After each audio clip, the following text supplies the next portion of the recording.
Saksakallan gunarnavasya Vande Guru Sri Charanarabindam.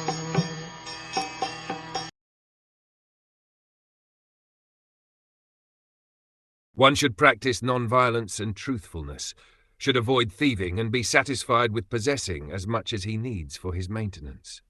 He should abstain from sex life, perform austerity, be clean, study the Vedas and worship the supreme form of the Supreme Personality of Godhead. The word Purusharkanam in this verse means worshipping the Supreme Personality of Godhead, especially the form of Lord Krishna. In Bhagavad Gita, it is confirmed by Arjuna that Krishna is the original Purusha, or personality of Godhead, Purusham Shashvatam.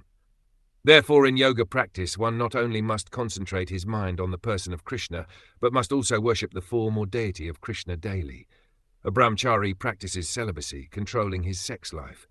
One cannot enjoy unrestricted sex life and practice yoga. This is rascaldom.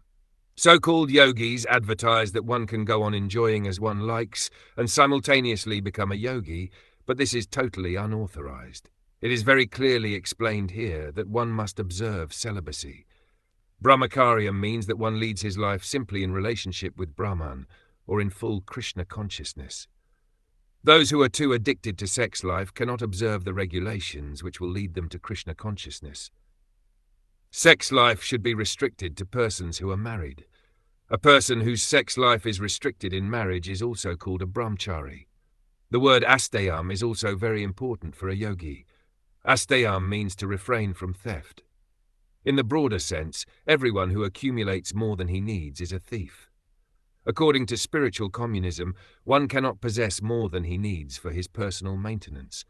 That is the law of nature. Anyone who accumulates more money or more possessions than he needs is called a thief, and one who simply accumulates wealth without spending for sacrifice or for worship of the personality of Godhead is a great thief. Svadhyaya means reading the authorized Vedic scriptures. Even if one is not Krishna conscious and is practicing the yoga system, he must read standard Vedic literatures in order to understand. Performance of yoga alone is not sufficient. Narottam Das Thakur, a great devotee and acharya in the Gaudiya Vaishnav Sampradaya, says that all spiritual activities should be understood from three sources, namely saintly persons, standard scriptures, and the spiritual master. These three guides are very important for progress in spiritual life. The spiritual master prescribes standard literature for the prosecution of the yoga of devotional service, and he himself speaks only from scriptural reference. Therefore, reading standard scriptures is necessary for executing yoga. Practicing yoga without reading the standard literatures is simply a waste of time.